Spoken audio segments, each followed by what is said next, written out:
Our economy is creating new businesses, lots of new businesses. In fact, Americans are starting small businesses at a record rate, up 30% compared to before the pandemic. Economists will tell you that an increase in new businesses is one of the best signs of an economy that's becoming more innovative and more dynamic. And that's because small businesses aren't just the heart and soul of America. They're not just the bedrock of so many communities across the country. America's small businesses are the primary job creators, innovators, and drivers that power our economic progress. That's why it's a powerful statement of the faith that we have in our country, where our country and our economy is heading. That small business creation is surging in America today, which is why I'm proud to say, if you look at my presidency so far, it's a jobs presidency, and it's a small business presidency. So, if you look at the facts, here's what the record shows. Record job creation, record economic growth, record new small business creation. That's the story that should give us confidence about the economy that we're building. Confidence in ourselves, confidence in the future. Now, after years of wages being flat or falling behind, we're also seeing something else. Things are getting better for American workers. Higher wages, better benefits, more flexible schedules. Balance sheets for American families are better as well. Savings are up, home equity is up, credit card balances are down.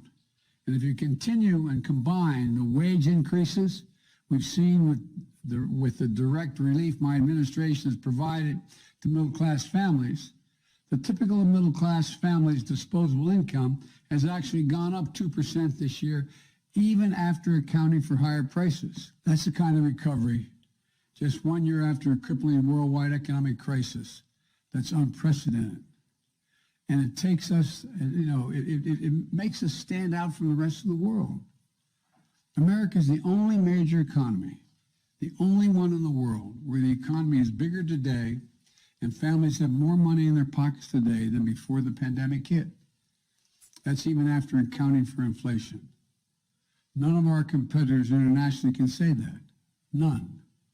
It's a testament to the hard work and perseverance of the American people. It's a testament to the effectiveness of the vaccines and our vaccination effort. And it's a testament to the economic policies we fought so hard to pass and put in place, especially the American Rescue Plan. And it's a testament to the federal... Well, there's no question inflation is high, and it's affecting American consumers, and it's affecting their outlook. But that's actually why we need to move on this Build Back Better bill right now. Experts across the board have looked at it and have concluded that it won't increase inflation because it's paid for. When you pay for investments, you don't actually add aggregate demand to the economy. We saw this week two large rating firms, financial rating firms, Fitch and Moody's, actually underscore that this bill won't increase inflation. But what it will do is it will lower costs.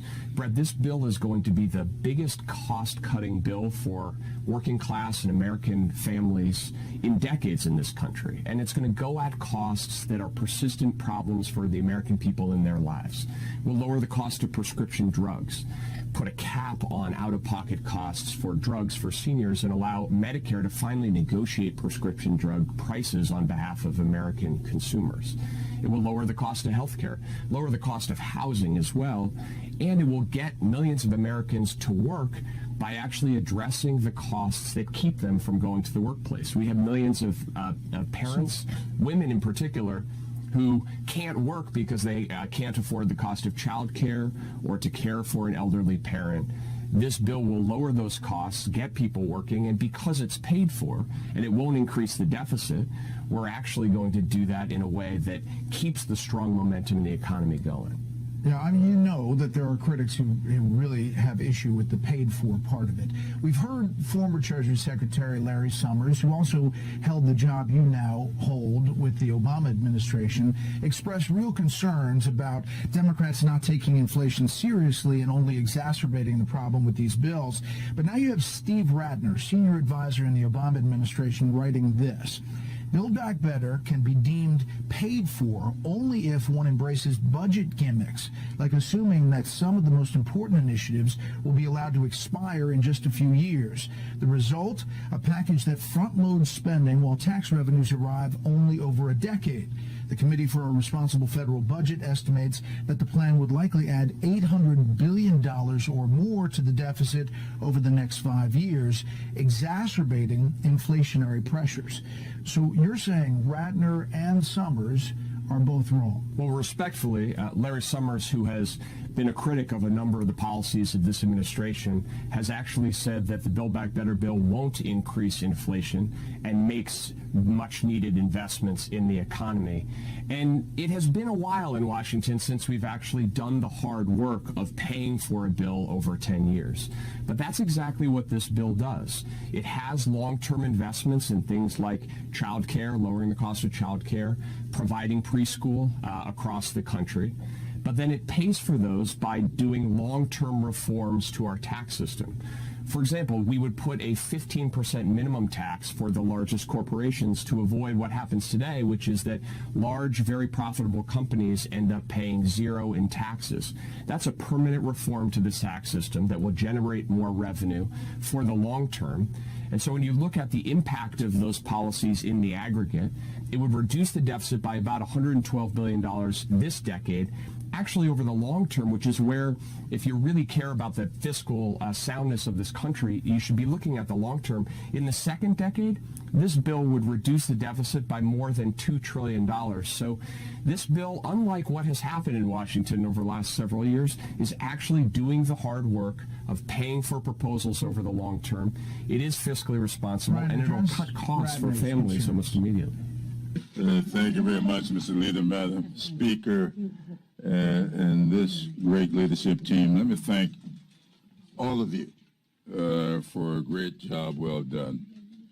Last night when I spoke on this bill, I called it the third leg of a three-legged stool needed to balance, not just the stool, but balance people's lives. What are we doing for the people that we serve? What are we doing for their families? And what are we doing for the communities that live in? So if you look at the Rescue Act and you look at the infrastructure bill and this one, I think you can see that we have now proposed comprehensive approaches from the federal government to rescue these lives, save these communities, and do what needs to be done for the future. I also talked last night about the fact that COVID-19 exposed some significant faults in our system that needed to be addressed. Faults in our healthcare system that need to be addressed. How do you get telehealth and telemedicine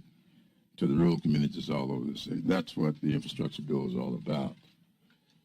Faults in our healthcare system that in 12 states that did not expand Medicaid. We decided that the people living in those states are part of this great nation as well. And we addressed their plight with this legislation. I always talk about this being a great country, but the fact that we have not allowed this greatness to be accessible and affordable for all of our citizens. These three pieces of legislation accomplish that in a big way.